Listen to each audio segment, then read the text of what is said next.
Samurai Touré, a Muslim military leader in West Africa who built a powerful empire in present-day Guinea, Mali, and Cote d'Ivoire.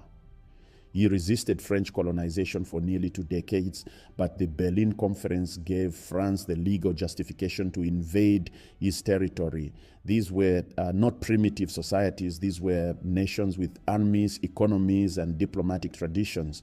But in Berlin, they were treated as if they didn't exist. On November 15th, 1884, the Berlin Conference officially opened.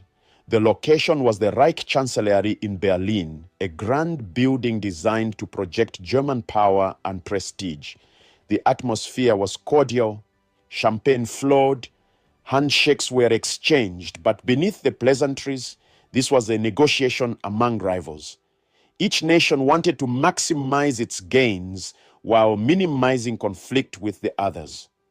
Otto von Bismarck opened the conference with a speech about civilization, free trade, and the improvement of Africa. The language was polite, even noble, but the goal was clear: divide Africa. Over the next 3 months, the delegates would meet regularly, drafting agreements, negotiating boundaries, and establishing the rules of colonization. The Berlin Conference produced several key agreements that would define the colonization of Africa. Let's break them down. 1. The principle of effective occupation. This was the most important rule. It stated that for a European power to claim African territory, it had to demonstrate effective occupation, meaning it had to establish a physical presence. Simply drawing a line on a map wasn't enough. You needed soldiers, administrators, or settlers on the ground. This rule was designed to prevent empty claims, but in practice, it triggered a race.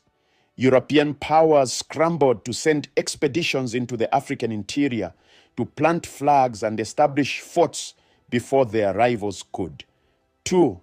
Freedom of navigation on African rivers.